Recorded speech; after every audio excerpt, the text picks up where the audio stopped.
everybody, it's Dave here and Darren over there. We are your two old bloggers over 2 decades publicly commenting on your Minnesota Vikings. And have we got a show for you today? It is week 1. We have a game at US Bank against our most bitter rivals, the Green Bay Packers. With Aaron Rodgers at the helm, the second in the string of future Hall of Fame quarterbacks from that team that has caused us all sorts of anguish throughout the years. Today, we have 3 themes as usual. The first one being, will Kevin O'Connell's gambit, his plan not to play starters throughout the preseason, pay off? Or will that be a mistake?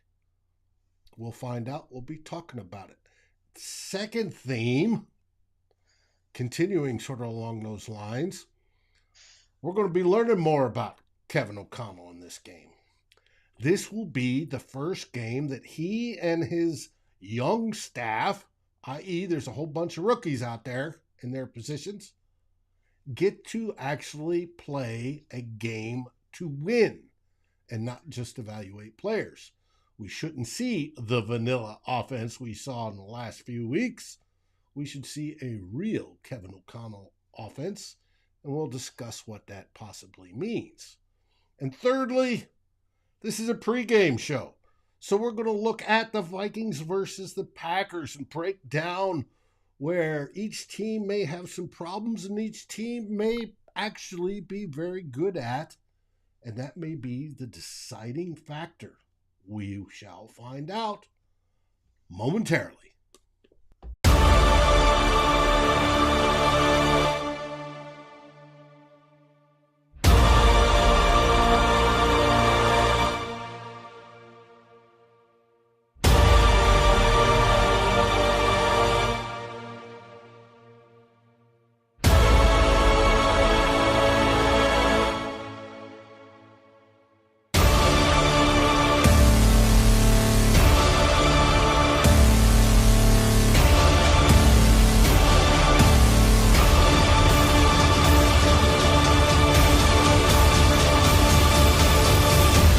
Climb in the Pocket, Dave the Norseman, and Lake Monster Brewing presents 2 Old Bloggers.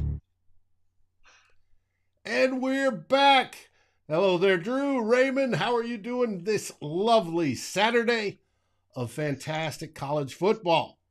But we're here to talk about the Minnesota Vikings and that team from Wisconsin. And joining me is Darren Campbell. How you doing, Darren? Well, couldn't be better, except if it was for Sunday at 2:25 Central, 3:25 Central, 2:25 Mountain Standard Time. Yeah, we're getting to watch the Vikings for the first time. That would be, yeah, it's going to be awesome. Is it broadcast however up there?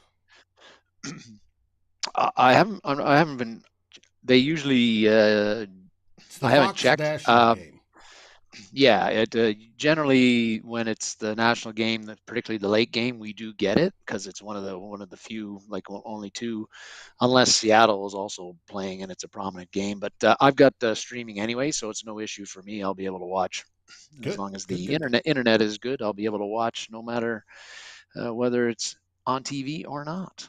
Well, it is the national game, and all but I think Tennessee and New York get to watch it, and that means I get it on over-the-air TV, which means no lag due to streaming, which I'm happy about. It makes me wonderful since I'm not, a play or 2 behind. Anyways, let's get this show started.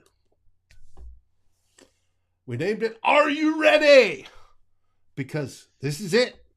All these games from here on out count.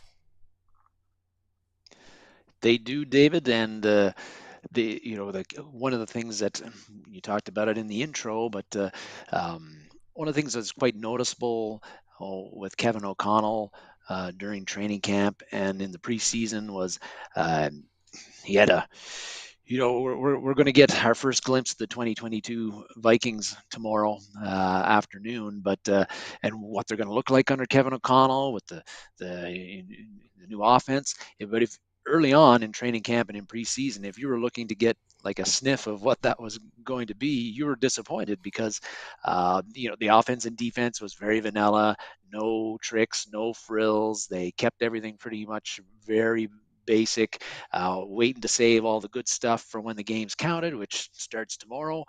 And they, the starters, barely played at all. In fact, Kevin Seifert had a story about this on ESPN earlier in the week, and he talked about how no established starter had more than 14 snaps during the preseason games, and those snaps only occurred in the very first game, and after that, none. So really was only Ed Ingram Mhm. that he played the most of all these starters, and he wasn't actually a starter at that point. He was still battling for the right guard job, but and nine starters, guys like Dalvin Cook, Hunter, Kendricks, Kirk Cousins, they didn't play at all.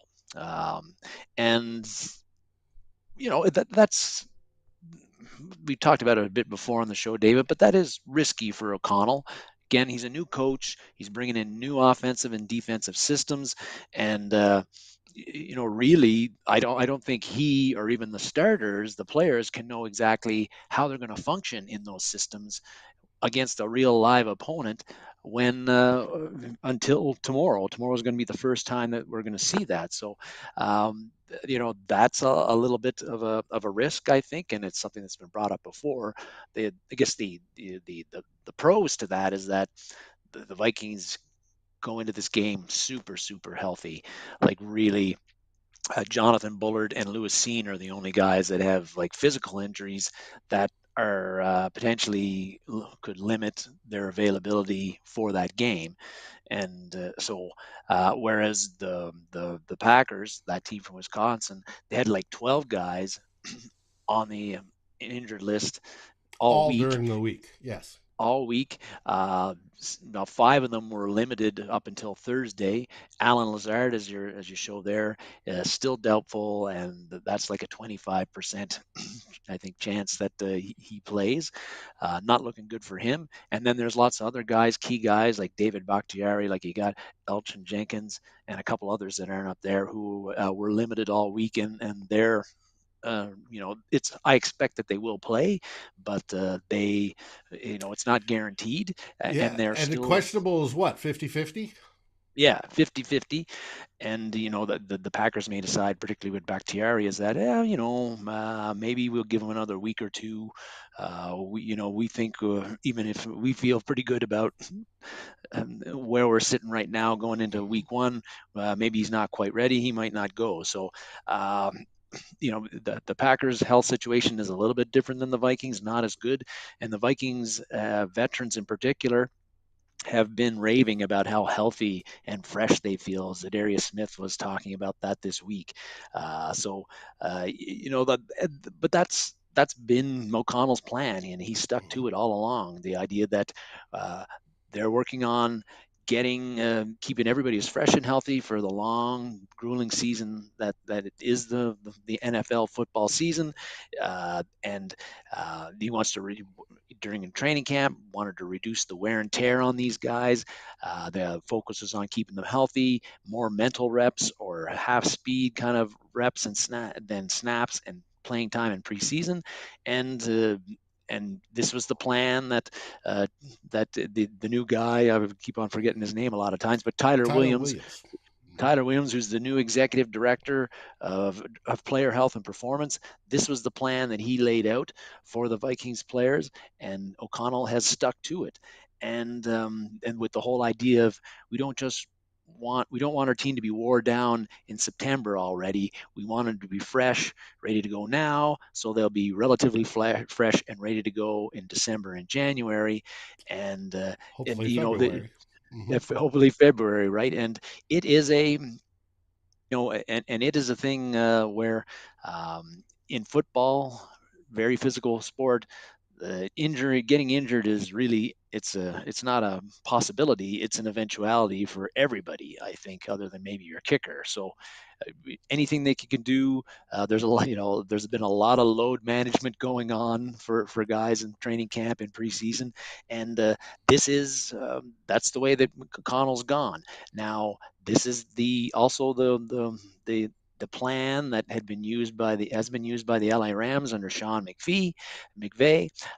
Now, if you watched Thursday night's game, and I'm sure most everybody did, and saw the Rams lose 31-10 to the Buffalo Bills, you might be a bit worried about what O'Connell's trying to do, because the Rams did not look good. They looked a little rusty, but the Rams also did this the previous 2 years under McVay, and they started those two seasons in 2020 7-1. They started out, and in 2021 they started out 4-1. So there's, that there is, it worked then, even if it didn't seem to work on Thursday night. So, You're not going to take the approach that because they didn't play the starters is why they lost, versus because they didn't have Kevin O'Connell is why they lost, and that Kevin O'Connell may have made that difference in such a fast start. We'll find out as the games play on if that's the case. We hope that's the case, because that would be good for the Vikings. It would be, and yeah, I think it's going to take several games for us to see whether that's O'Connell was really a big difference maker for the Rams offense, compared to whether it just wasn't all Sean McVay. It had a lot of it had to do with him. Like, again, we hope that's true, because that means he's with us now and not with them, and that bodes well for the Vikings offense. But overall, it's this preseason and training camp is a little bit different, quite a bit different than maybe what fans are used to. They're used to seeing the starters play, the third game, play like at least the first half, but these guys, especially the veterans, they've been around a while. They're going to get plenty of snaps and going to get hit lots now and up, for the next 4 months. Do they really need that extra stuff in July and early mid-August to get ready for the year? I think that there's an excellent argument to be made that they don't need that sort of stuff. And but again, I guess the one thing for Vikings fans and to keep in mind is if Sunday the game does not go the way we would like, and the Vikings don't look that great, I'm not going to say, oh, you see, the starter should have played more, blah blah blah blah blah. I'm not going to get down on the team like that. I'm going to take the long-term view on it, and the same as if they look really good and have a great game and look fantastic. I'm not going to go, take a snap judgment and say, look, that's perfect. What a great plan, because it's not just about winning the season opener, which we all want to see, but it's also about winning multiple games the rest of September, October, November, and December. And and that's when it's going to be later on that we're going to learn whether O'Connell made the right call, or maybe he should have tried to be a little bit different and not so strict in limiting the reps and then with the load management stuff. But he's got a plan. He's stuck with it. He believes in it. And I think that's from a fan, that's a lot about all you can ask. You don't want a guy to be like, he's got a plan, but then he deviates from it because something happens. I mean, work what was Dennis Green's old saying was like, plan your work and work your plan. And Kevin O'Connell is doing that. Yep, exactly. Now, what I find interesting is literally this season, and literally, I shouldn't use that word. It's the most overused word in the English language. This season, about half the teams, and I think it was almost exactly half, used that approach of let's hold the starters back through the majority of the preseason so that they're healthy, yada, yada, and hopefully they're fresher later in the season. The other half, including the Kansas City Chiefs, it was like, no, it's the old way where we, first game we play them a quarter or, a series or two, and then a quarter and then a half, or into the second half. And we got the normal progression of how teams had always done it with their starters. And it should be interesting at the end of the season to go back and look, how did the half of the teams that did do that, the traditional way, how did they fare both with injuries and in results versus the half of the teams that rested everybody, protected them, focused on their second, third, and fourth string guys, and how they did across that season, how they ended up with total overall injuries and results. It's going to be a fascinating thing to look at next off season, when after this season is done and we've gotten through the draft. Should be an interesting result. Now watch it be Yeah, just perfectly 50-50, and yeah. No, knowing how things work, that's exactly what it's going to be. But it should be interesting to see if there's a benefit one way or the other. yeah, and for O'Connell, the main thing is going to be seeing for the Vikings whether there Mm-hmm. was a benefit to it, and this is the first year. I'm sure that he's going to look at it, and there will things that will be tweaked next off season based on what happened in this season, and how effective he and Williams and the rest of the coaches think the whole load management and health and limiting the like the live reps was for the team, how they felt it it helped prepare them, whether for the regular season or whether they feel they needed a little bit more field time than they got. Mm-hmm. And part of that may be based on the age of the starters. If you got a bunch of young ones can handle it better. If you got older ones like we do in all those key positions, or a bunch of the key positions, they may need the more rest. Michael's Uh, for wants to my see what shirt, your shirt. it's Odin. There we go. Um, that brings us to theme 2. Which is going to be a lot like theme one. What? Well, we're going to have a Kevin O'Connell vibe throughout Yeah, this show today. that is true. Yes, and as we talked earlier, tomorrow at 3:25 Central Time.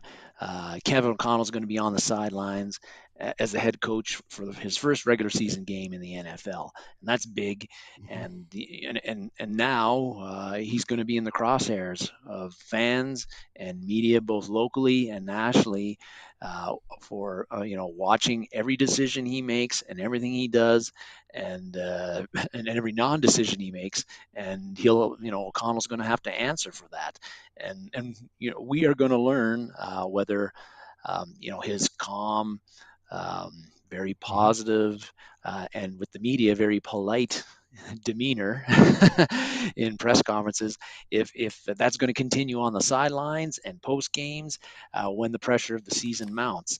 And tomorrow's the first of 17 legs of learning what kind of team Mm-hmm. under Kevin O'Connell, the Minnesota Vikings are going to be, and if he can fix some of the stuff that ailed the team in 2020 and 2021 under Mike Zimmer, and even going before that. Mm-hmm. Um, so a few things that I find interesting, and Dave, I'll want you to chime in here too on what you're looking for. But a few things I'm going to be looking at, and I'm curious to see from O'Connell. The first one is his approach to fourth downs, gambling on fourth downs. The analytics is gone. Most NFL coaches now are following the analytics Mm-hmm. more, going for it on fourth down, tremendous, a whole lot more than they did even 2 or 3 years ago. And even Mike Zimmer was doing this last Mm-hmm. year to some extent. But one thing, when Brandon Staley, who is from the McVay coaching tree, was a rookie head coach with the Chargers last year. I watched a lot of Chargers games or parts of them for I'm not sure why. They just happened to be on. I guess a lot of times in the afternoon. They played the Vikings at one time too, and one thing that was really noticeable about him that got noticed was that he was super aggressive going for it on fourth down with various down and distances at different times in the game, even at positions in the field that you wouldn't think that you'd want to go for it. He was super aggressive in that. It didn't result in the Chargers making the playoffs, but it was something that was quite noticeable. And because O'Connell's from the O'Connell's there with Staley for a year or Mm-hmm. two. He's from the McVay coaching tree again. I am really going to be interested to see how O'Connell approaches fourth downs. Is he going to be super aggressive like Staley was last year? Is he going to be a little bit less aggressive and maybe a little bit more conservative than I'm expecting? Staley's approach in fourth downs was a surprise to me, David, because he's a defensive coach, Right. and you kind of feel like they're going to favor. I don't want to put my Being defense in a bad conservative. situation. Yeah. Yeah, I don't want to put them in a bad situation by failing to convert on a fourth down at midfield or somewhere close to that. But he went totally the opposite way. O'Connell is an offensive minded coach, so you would think that he would also carry that philosophy, but we just don't know. I think, but we're going to find out here. Right. And one of the things I'm looking for, you're looking at the fourth downs. I'm looking at just play distribution. How is he attacking it? Are we going, it's 2nd and 9 and we're handing the ball off to Dalvin Cook? Right. Are we throwing the ball more? He says we're going to be a more pass oriented team. We're going to pass first, run second, and use them as complementary pieces. I want to see that in action. I want to see the simple stuff from we know that Wes Phillips is going to be up in the booth from the sky view type point of view, which is extremely valuable. I've coached in both spots, sideline and up high. You can see things up high that you can't see on the sidelines, and some vice versa. You can feel things on the sidelines that are going that you sometimes can't see in the booth.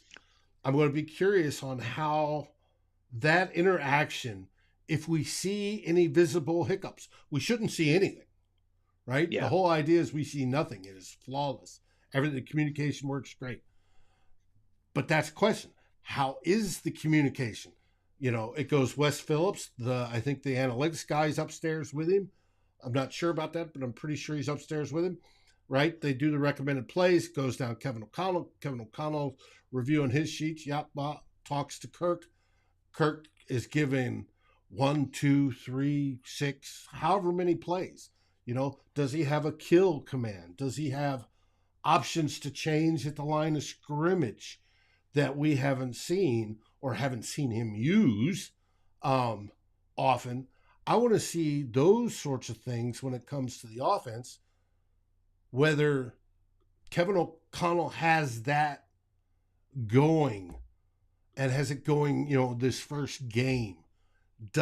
Is that been practiced and all the you can't film here stuff and behind closed doors? Have they worked on those procedures? When Cousins gets up to the line of scrimmage and he starts to do his read, and Bradbury reads the line as well. Is Cousins is he now allowed to change what Bradbury's saying, or is he allowed to see and just change plays, on the fly for what he thinks is better? Is he going to be comfortable doing that? Because we know he's never seemed to be comfortable doing that. All that ties into how Kevin O'Connell's been working and massaging the team throughout the offseason and coming up to tomorrow. That's what I want to see. I also want to see, is there any time flubs? He supposedly hired a guy that specifically watches the clock and says, now's the time to call a timeout. I want to see if there's any time flubs. Mike Zimmer was notorious at it. He'd get a sack, on the opposing team, and he'd call timeout, and it's like, why? You just saved them a whole bunch of time, doing stupid stuff like that. Why would you do that? I don't want to see any of that from Kevin O'Connell, but it's one of the things that I'm going to be trying to pay attention for to see if we do see some of that growing pains. I sent you a table earlier. There was, and I don't have the graphic for it. There was a breakdown of new coaches and their winning percentages, how often they win, what's the average winning, how often do they win their division, and so forth. And it's not great. The average win rate for a brand new coach is like 6 games. And it's do I think Kevin O'Connell can beat that? By all means. He's got a better team around him. He's not coming Yes. into a fresh start somewhere where he's got to build up a team. He's coming into an established squad, and hopefully the tweaks they made, he and Kwesi after that, have made it even better. But when it got down to winning the division, it was only like 6%, if I remember correctly. I want to see him beat that. And we'll start seeing tomorrow, does he make the moves? Does he do the communication? Does he plan? Does he call the plays that look like that's going to be the case? Because it's a whole new ball game. It is, and but talking about the clock management, David, that you were, and the, Wes Phillips being upstairs and Kevin O'Connell being on the sideline, and Kevin O'Connell calling the plays, and then you got an analytics guy, and all of that stuff has to happen in like a span of about 40 seconds, which is 40, 50 seconds, which between when the play ends and when the play clock starts and when you got to get everything in. So that's not a whole lot of time, and that's something that's got to run like a well-oiled machine, or else you're going to get a lot of delay of game penalties or have to blow some timeouts that you need Right. later on in the game. So that is key. I think, along with the play calling, what's also going to be key and something I'm going to be watching out for is if O'Connell has found a way to solve the Vikings 3-and-out itis that they suffered from last year in 2021. They led the league in 3-and-outs, and that's just unacceptable when you have the kind of players and skill position players that we had last year and that we have this year. Dalvin Cook, Kirk Cousins pulling the trigger, Adam Thielen, Justin Jefferson, Irv Smith Jr., my favorite guy, Yep. at their 84, Dalvin Cook, again, just that is. And really, this year, other than Smith Jr., who was out all last year with the knee injury, and then other than Jalen Rager being added and Ed Ingram being the right guard instead of last year being Dakota Dozier or whoever else it was, right? The offensive personnel is pretty much the same now as it was last year when we had all those 3-and-outs. So really, is O'Connell going to be the guy that's with his creativity and his play calling and his preparation? And is that going to be the difference? We also got to point out that last year the Vikings had an overmatched Clint Kubiak, the spawn of Gary, as the offensive coordinator, and I think that was a big reason why you had the 3-and-outs that you did. Yeah, he wrote in the playbook in crayon. Yes. Yes, yeah, Clint's crayon playbook. So that's going to be a big one. The other thing is, like O'Connell selected on his coaching staff, he had he picked his coordinators. Did he pick the right guys to lead those units? Is Ed Donatel the right guy to solve the Vikings defensive problems that we've seen in last year, giving up bucket loads of points at the end of halves in the last 2 minutes of first halves and second halves? Can he solve that? Can he solve our run defense problems? We're going to find out about that. O'Connell also got Wes Phillips and Matt Daniels. He made them first-time coordinators in the NFL. Now we know Kevin O'Connell is basically the offensive coordinator as well as the head coach in a lot of ways because he's calling plays. But still, are these two guys, are they going to be up to the challenge? Are they going to be overmatched like Clint Kubiak was? Or are they going to be guys, young ascending coordinators? Well, I guess Phillips ain't that young, but he's not ancient or anything. But can they coax more out of the special teams and the offensive units that they're in charge of than the previous coordinators that were under Mike Zimmer did? That's going to be, those are key hires you make, your coordinators. And we are going to learn again as the season goes on, starting tomorrow, whether Kevin O'Connell made the right choice with his coaching staff, particularly with his coordinators. So those are kind of some of the key things that I'm looking at. And you already mentioned a bunch as well. We've been hearing Kevin O'Connell talk about being the Vikings head coach, what philosophy he's bringing, what kind of team culture he's bringing, what kind of team does he think the Vikings are going to be under him. But we still have so much to learn about him and what the team is going to be like under him. Are they gonna how is he Kevin O'Connell going to respond after a loss where maybe one of his moves or non-moves is considered was a contributor to a tough loss to the Vikings? How is he going to react to that? How are the players going to react to that if it appears that he may have cost the Vikings a game or two with his decisions or non-decisions? And are they going to, if that happens, are they going to continue to buy into the way that he's, his messaging and his talks to the team and his leadership style? These are all things that we're going to learn more about in the first year, and it's just going to be interesting, fascinating, hopefully exciting as well, I with agree. with a lot of success. I want to highlight Philip said in the preseason he noticed KOC kept us cool while calling plays. I agree, Philip. He did. However, there's something that changes from preseason to regular season. In the preseason, he's calling vanilla plays stock, right? Like a stock photo. It's, hey, you need a picture of a flower? Here it is. Boom. Nothing spectacular about it. Here we go. Right? And his whole purpose during preseason was to put second, third, and fourth stringers in a certain position so he could evaluate those players, right? And evaluate how they're doing and how they're progressing. Are they learning the playbooks? Are they increasing in their skills from being coached? Are they getting better at certain things? Are they not? Are they worthy or not to make the team, right? And we've gone through all that. He's made those decisions. What changes, though, starting tomorrow is it's no longer, are they getting the playbook? Are they learning? Are they getting better? It is, now I'm coaching to win. It's not, I'm going to throw out here vanilla and we're going to do, we're in this situation, we're going to run because that's how I evaluate this. Or we're going to do a couple extra pass plays because I want to see how wide receiver 5 and 6 look. Nope, it's not going to be that. It's going to be, now what am I going to do to take advantage of the Packers defense so that we can put a pounding on them and win tomorrow? The pressure ratchets up. It ratchets up big time. We haven't seen him under that pressure in this position. Obviously, he was under that pressure as an OC last year, but we haven't seen him as a head coach. That's going to be interesting to see. I suspect he will do just fine.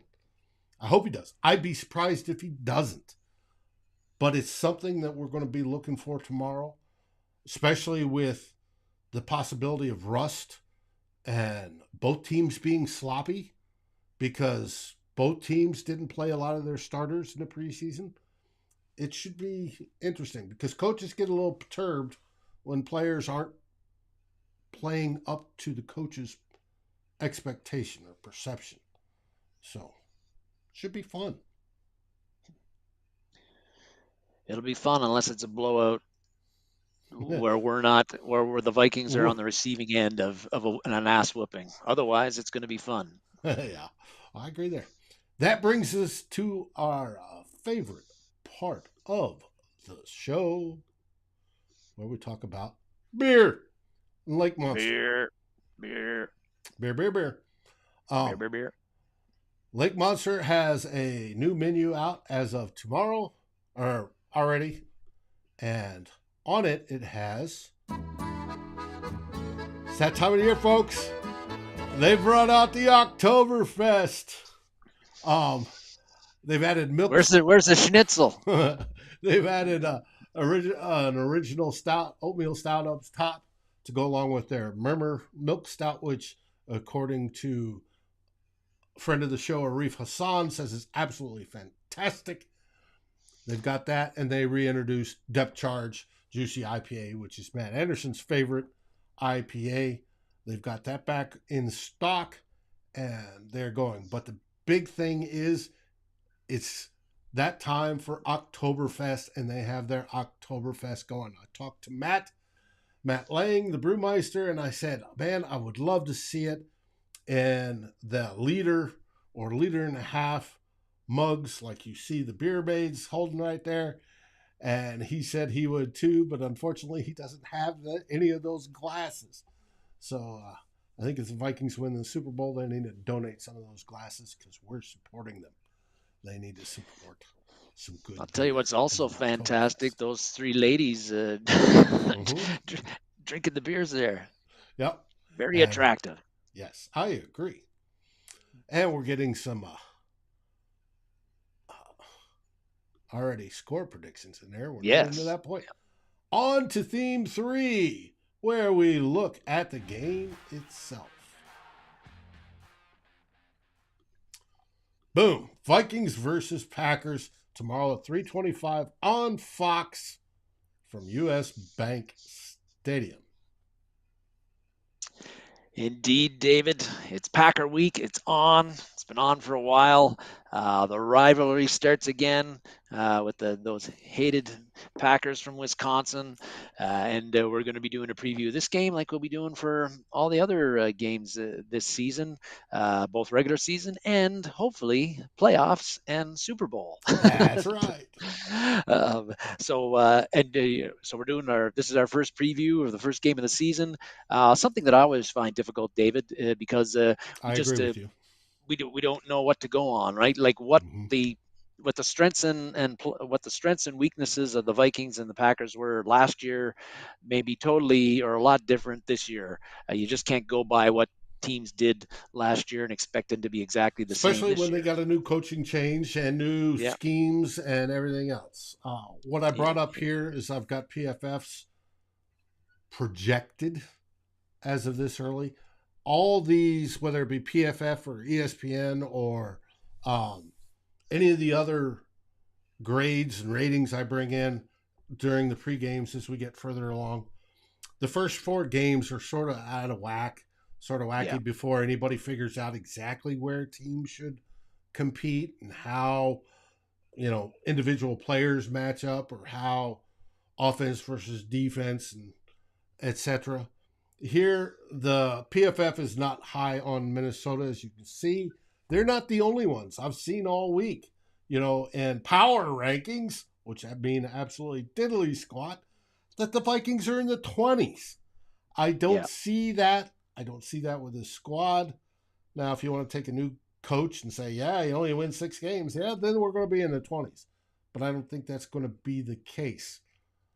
They show Green Bay 5th overall, but they have them 4th or 3rd on offense and 3rd on defense, which means their special teams is bringing them down. We don't have that, but you can look at their average offensive play calls here. So they're going to call, 66, 67 plays during a normal game, right? You can see that those are last year's passing statistics. They're both pass about the same amount of time. They both run about the same amount of time, right? The teams are, when you look at it in depth, are relatively evenly matched. Yes, we do not have a future Hall of Fame quarterback and a consensus future Hall of Fame quarterback in Aaron Rodgers.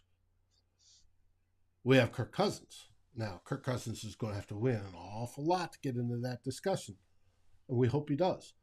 But Yes. right now, he's not even close where Aaron Rodgers is, and we also know that quarterbacks are the main factor in any football game because they touch the ball on offense every single play. So we'll see. These will get better. There'll be more graphics as time goes on, week after week after week, and they will get better and more accurate as we break down games in the future. But this is week 1. It is week one, and it really, for me, it takes 4 or 5 games to really kind of see, what the character of the team is. Like, are they slow starters? Are they fast starters? How do they handle adversity? Do their coaches make dumbass decisions when it comes to challenging or using timeouts? We know all about that. So, it takes a little while to figure that out. We certainly don't know that about Kevin O'Connell at this point at all. So we're kind of going in a bit blind, but there's still some keys to the game that I've wanted to point out that I feel is going to be important. Dave, you've got a few as well. Yes. I mean, first off, uh, one thing we do know amongst the uncertainty is that Aaron Rodgers is probably going to play pretty well. Yeah, he's just one of the best quarterbacks in the NFL. There's no getting around that. He's going to play at a high level. He always does against the Vikings. His 56 TD to 7 interception ratio is the best Hmm. of any like qualified quarterback in NFL history against a single opponent. That hasn't though led to like an overwhelming amount of Packers wins though. They're the Rogers is the Packers are 15, 10, and 1 against the Vikings in Rogers' career with the Packers. So yeah, they won more, but it's not like a huge Right. disparity, And I'm a despite fan how of well he's Zimmer. played. They split. Yeah, but uh, despite and I'm convinced he can't do it all himself. He needs players to help, Hmm. wide receivers being a big part of it. And I'm convinced that you could put a pylon next to Aaron Rodgers and playing on his offense, and Rodgers would get that pylon 60 catches a year. So We'll see. that's just how good he is. But pylons aside, the Packers this year, they don't have Devontae Adams. They don't have Valdez Scantling. Not a We'll major get deal, back to but this one. Uh huh. he'd been with the Packers for a while. And Alan Lazard is doubtful for this game. And between the three of those dudes, they accounted for last year 189 catches and 22 TDs between the three of them. Now, yes, Devontae Adams made up the lion's share of that. So that's true, but those are still three established guys that had been with Rodgers quite a while, and for those guys, potentially Lazard, who's still with the Packers, but if he can't play tomorrow, I think that's a huge deal, and certainly Adams not being there is a huge deal because Hmm. even if Lazard can play, David, starting three wide receivers for the Packers of Lazard, Randall, Cobb, and Sammy Watkins is not as dangerous as when you've got Devonte Adams in there, who absolutely killed the Vikings in the last 2, 3 seasons. The other thing is that if Lazard can't go, it's probably going to mean that the guys you got up there, Hmm. Christian Watson and Romeo Dubes, will have to play a significant amount of snaps. And we know that Aaron Rodgers, and you and I talked about this on a show a couple of months ago, that now the first game of the season, with all of those missing parts from the Packers offense, particularly at wide receiver, that the first game of the season was a great time to face the Hmm. Packers and Aaron Rodgers because the rookies might have to play a lot of snaps in this game, and we know Rodgers does not trust rookie wide receivers, and he already chewed them out earlier in training camp in July about not running the right routes and dropping too many passes, and that they had to get their act together. Now a week later, he bumped them up. He pumped their tires some more and started saying, "Oh, they responded to the challenge." But we know, I think that if Watson or Dubes has to play a significant amount of snaps, I think that's a problem for the Packers. I think it's going to be a problem for Aaron Rodgers, and I think it's could lead to, a little disconnect and lack of efficiency in the passing offense for the Packers, which is good for the Vikings. Hmm. Um, yeah, but another big battle, I think, David, that could offset this, a little bit of slackness or inefficiency in the Packers passing game, or that we hope, is can the Vikings' new 3-4 stop the Packers' running game? Because I think that the Packers are going to lean on Aaron Jones and AJ Dillon early on in the game because of this. That they're passing their wide receivers, maybe they're not as comfortable with them as they had been in the past because they don't have a Devontae Adams. So the Packers know that the Vikings were brutal on run defense last year. We know we've got a new 3-4 system with some new players, but a lot of those same players are there.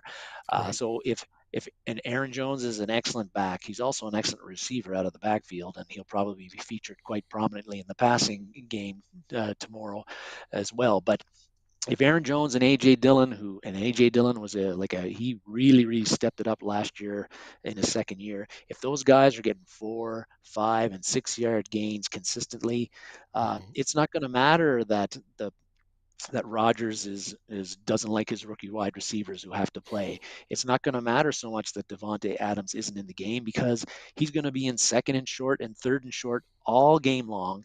And a guy like Rodgers is going to take advantage of those down and distance situations, no matter who he's got playing with him. So we here, like it was mentioned there, King of the North, great point. Harrison Phillips has got to have a huge game tomorrow. Hold that line of scrimmage, occupy multiple blockers. Same with Dalvin Tomlinson, and the same with whether it's Bullard or Ross Blacklock or James Lynch, whoever is the opposite defensive end. They've got to plug up the line of scrimmage, contain and make tackles themselves, and allow Eric Kendricks and Jordan Hicks to make tackles and stop 4 or 5 6-yard gains and keep them to 1 or 2-yard gains or even behind the line of scrimmage. If we can do that, I think that's going to go a long way to the Vikings winning the game. If they can't do that, it's going to be a hard go. Well, earlier this week I heard Aaron Rodgers was complaining to the coaches about teaching, saying it's your job to get his young receivers squared away and running correct routes, right?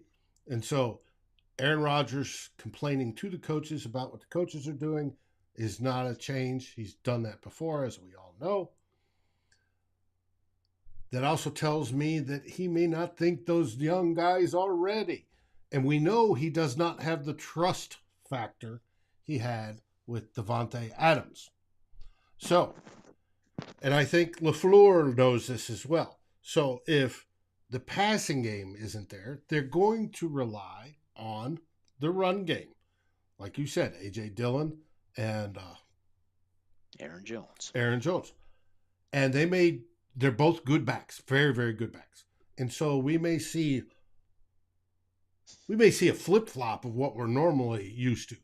We saw the stat where the Packers like to throw 60% of the time, run 40%. We may see that flip tomorrow.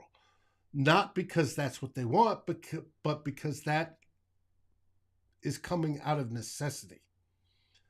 When there's also something else that plays into Aaron Rodgers in passing, right? Besides those new wide receivers, young wide receivers, other than one of them, and the lack of trust, the ESP connection he had with Adams, the whole works, knowing that if he sees something on the field, he can throw up the ball, Adams is going to get it. He doesn't have that anymore. Our defense,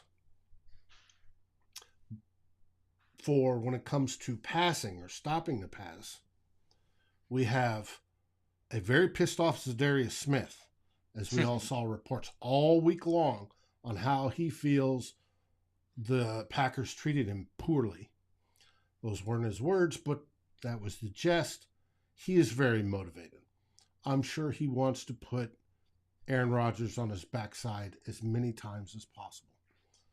On the other side, you have Danielle Hunter, who's fresh, right? Because he missed most of last season. He's going to want to make a name for himself as well. It could be a high sack day, especially if Bakhtari and Ellington, Jenkins, aren't playing, right? So that may drive the Packers even more to hand off the ball. Because I think Aaron Rodgers is going to get frustrated. He does not like to get frustrated. He's going to get frustrated because he's going to have pressure, constant pressure on him in the pass game. Receivers that are running the wrong routes or dropping footballs, and he's not going to feel comfortable. The one thing as a defensive coordinator you want to do for the other team is make that quarterback feel uncomfortable. That should be number one on the game plan. Make Aaron Rodgers uncomfortable, because when Aaron Rodgers gets uncomfortable, he tends not to make good, sound decisions. We all saw 3 years ago when Aaron Rodgers' game was falling off. And we thought, oh, Aaron Rodgers is washed. He's washed. And it was looking like that. And then, of course, they drafted Love, and then everything flipped. He got motivated, and he's going. I don't see him with that motivation there anymore. I think that may have left the building this summer with Devontae Adams. So if that motivation isn't there and he struggles because of wide receivers or pressure, it could be a long day for Green Bay. And the only solution, if I was LaFleur, is hand off the football. Now, handing off the football, we come back to Harrison Phillips and uh, Dalvin Tomlinson. Those two guys are going to be key at plugging up the middle. We didn't have that plug in the middle last season. It did not work as well. We got our butts ran on most of the time. With going to the 3-4 instead of the 4-3, it means they're going to be expected to nullify any sort of blocking and leave the holes for our linebackers. We talked about on the opposite side of Tomlinson, the other DE being Blacklock or Lynch. If Bullard isn't ready to play, I expect to see a lot of, you're going to see maybe Wanham come in, right? Mhm. And they go with a 3 edge rusher type, and then Tomlinson and um, Harrison Phillips in the middle. And to see more of that approach than I would maybe of even Blacklock or Lynch. I think you're going to get a better result that way. That's one of the things about Ed Donatel. It's going to be fun to see how that works tomorrow because we haven't seen it. We haven't seen it Yeah. all preseason. We don't know. That's we talked about O'Connell and how the things are going there. There's the whole defensive side. How are we going to make Aaron Rodgers want to hand off the ball, and then how are we going to stop that run? Because I don't think the passing game should be that effective, especially when we've got a decent secondary. And you put somebody smart like Patrick Peterson against some young wide receiver, I think Patrick Peterson's going to have his lunch, right? He's just by pure brain power. The receiver may be a step faster or whatever, but Peterson's going to know where to go. And I think it gives us an advantage because the Packers aren't at that level. Now, the question is our defense communicating and understanding the 3-4, what Donatel wants to scheme them to do? Because usually that takes, a lot of times people talk when they switch from a 4-3 to a 3-4, it may take a month for them to figure it out. Yeah. Hopefully that's not the case. Hopefully they've got it figured out already. We just haven't seen it because it's been at practices where they can't film and, behind closed doors. But I do think, this was very much, it's up to Aaron Rodgers. Well, I think Aaron Rodgers can be made uncomfortable, and that should be the goal we look for tomorrow. Yeah, one of the graphs you showed, mentioned it showed the passer rating for both Rodgers and Mm-hmm. Cousins when they weren't under pressure and when they were, and this is probably true of all QBs, Mm-hmm. but you can see that their passer ratings when they're not pressured, clean, are like. Outstanding. Mm-hmm. Not as outstanding when they're pressured. So, and Rogers' rating is a little bit below Kirk's actually there, not a huge amount, but And a that little bit of a surprised me, difference. but yes. Yeah. So yeah, I mean, getting pressure, it doesn't just doesn't mean sacks, but getting pressure, forcing them off their spot, forcing them to make throws in weird under duress is a recipe for a less effective Aaron Rodgers for sure. But that's on the offensive side of the thing, David. I think, on our offensive side of the thing, I think, another thing that's going to be interesting is, in recent years, at least I feel like you could, the Packers defense was not an asset to them. They were a detriment to Mm-hmm. their success, but that's not the case anymore. I think their defense is going to be pretty good this year, something that we're not used to. You look at their starters; they've got very good players at all levels. Kenny Clark, Dean Lowry, Devondre Campbell came out of nowhere last year to make the Pro Bowl. Rashawn Gary turned into a star last year. Preston Smith has been pretty good for the Packers since he moved there. Um, Alexander is one of the best corners in the NFL. Eric Stokes, who's opposite Mm-hmm. him, had a very good rookie season last year. And the safeties, Adrian Amos and Darnell Savage, are pretty solid players too. So this is a on paper, this defense looks very, very good. I think they're going to be a very stiff test for the Vikings offense. Yes, the Vikings offense has a a lot of firepower too. We've talked, every Viking fans knows that. But the Packers, getting the Packers right off the bat, even with our new offensive system that should have some surprises in store for the Packers defensive staff and players, still I think this is going to be one of the toughest tests that the Vikings offense is going to have all year. Mm-hmm. Like the Packers defense, I think is going to be very, very good. And I think that we expect the Vikings offense to be very explosive this year, more explosive than it ever was under Mike Zimmer. But this Yes. game might be the game where points are hard to come by for us, and we may not look as good as we want to look or think we should look. And I would caution Viking fans from, again, if that happens, from getting too down on O'Connell and the Vikings offense, because I think this Packers defense is legit. It is good. And this game may not be like the high scoring type of affair we saw last year at US Bank Stadium, when it was like 36-34 or whatever it ended up being, and Mm-hmm. Cousins and Rogers were throwing the ball all over the field in the second half. Mm-hmm. Justin Jefferson is going to have to be a monster tomorrow. He's going to have to get open, just like we've been hearing. He's uncoverable. He's going to have to be uncoverable tomorrow, and that offensive line is going to have to hold up. Um, with the new starter rookie Ed Ingram, they are going to have to hold up and keep Kirk Cousins clean for us to really have consistent success on offense. So that's a biggie. The other thing that I'm really watching out for, and I think is going to be key, is the Packers special teams. You could make the argument last year they were bad, and you could make a good argument last year that the special teams cost the Packers that playoff game against the 49ers, that they blew it, and that 13-10 loss. So um, so and last year Mason Crosby missed a ton of kicks. Their Packers kickoff and punt return coverage was not that good, and they didn't get very much from their kickoff and punt returners themselves. Meanwhile, the Vikings, Greg Joseph had an outstanding training camp, pretty good preseason. We know Kenny Wongwu is an elite kickoff returner, and the Vikings trading for Jalen Rager. That's given us now an experienced punt returner who also has explosive, big Mm-hmm. playability. I think the Vikings have a very big edge in special teams there. And if the Packers haven't cleaned up their special teams issues considerably, the Vikings might make that one, or if it's a close game, and I expect it will be, the Vikings special teams might make that one or two big plays, or the Packers special teams might make the one or two Mm-hmm. big blunders that tips the game in the Vikings' favor. So I think special teams is something to really watch out for in this one. I agree with you wholeheartedly. The picture you see there is of the walk-off win last November against the Packers at US Bank.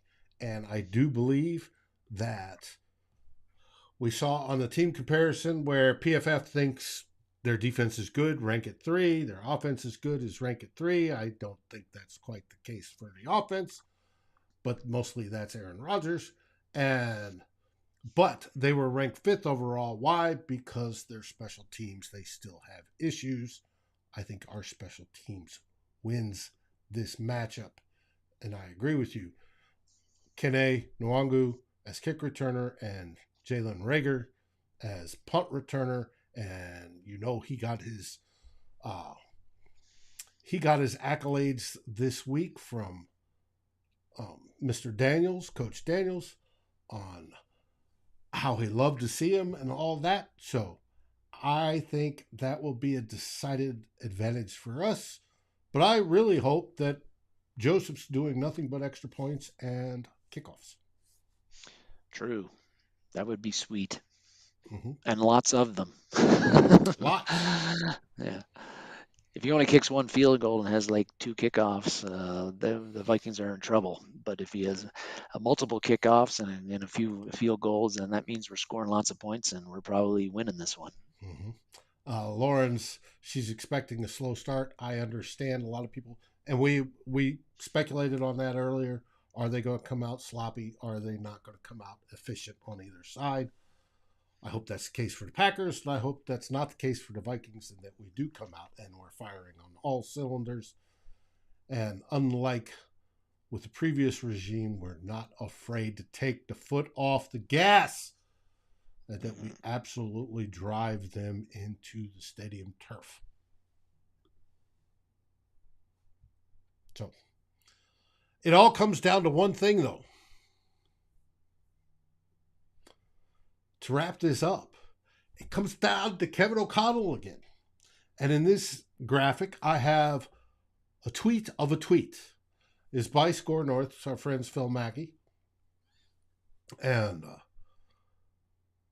he brought up the fact that the Vikings have not been an underdog at home since 1985. And we It's are quite the surprising. It's about a point and a half. It may have gone down to a point. Started out, I think, a little over 3. It's steadily gotten better. A lot of the contributing factors to why it's getting closer is the health of the Green Bay offensive line. But, yes, Raymond, keeping penalties down. That's one of those things, coaching. Are the players disciplined? Are they playing that way? It's one of the things we need to watch for. Good point there. But it comes down to, does Kevin O'Connell have the squad ready? Are they ready? Are they disciplined? Have they nailed down the schemes? Can they handle the playbook? Playbook will expand over the season, but can they handle what's in there right now? Can they handle are they making the right communications? Right? I don't want to see one of those young wide receivers from Green Bay wide open because somebody blew a coverage. Right?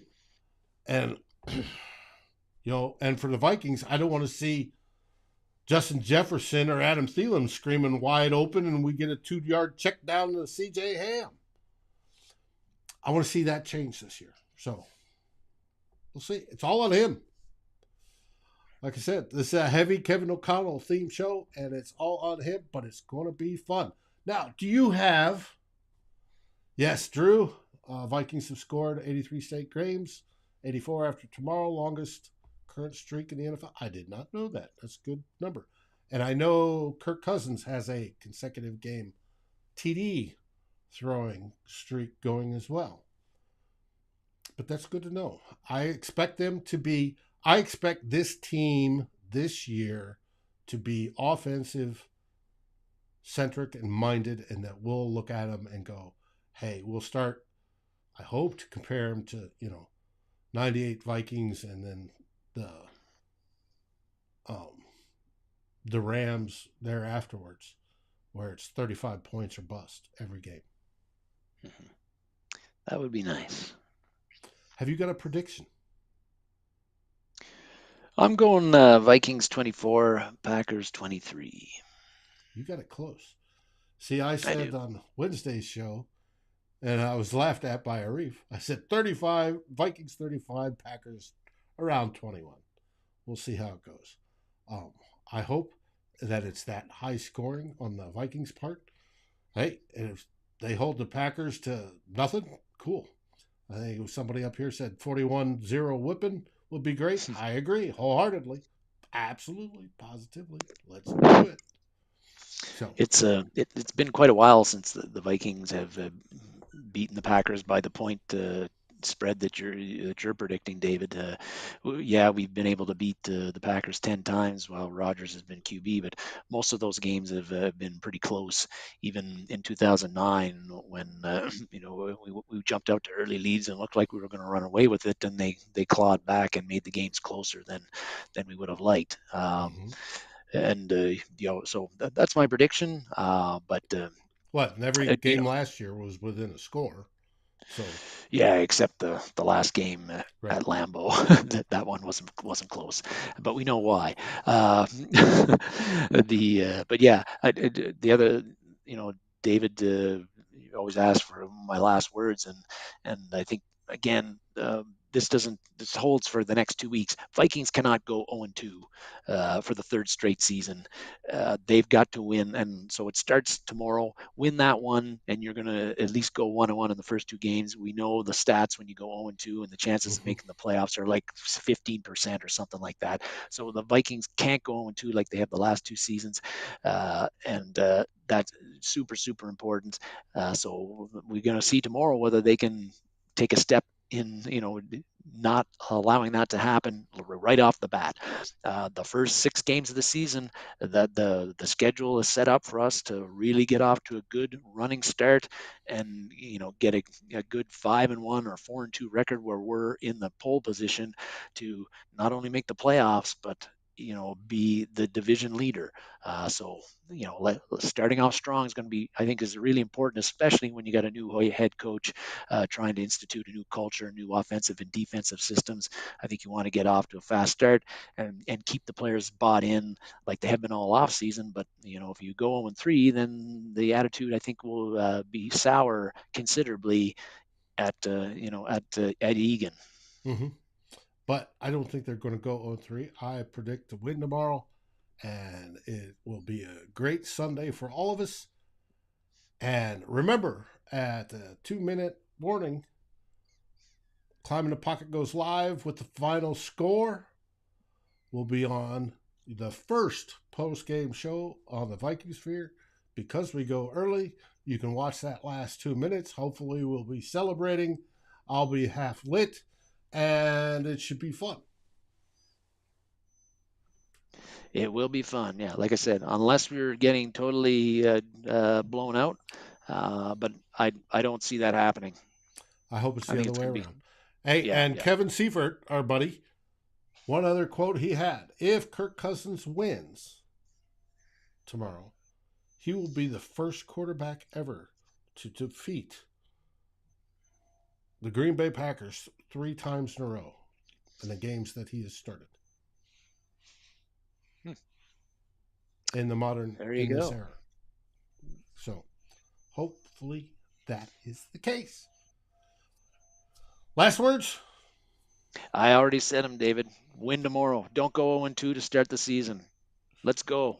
What do we say? Let's go. We say Skol Vikings. Skol Vikings!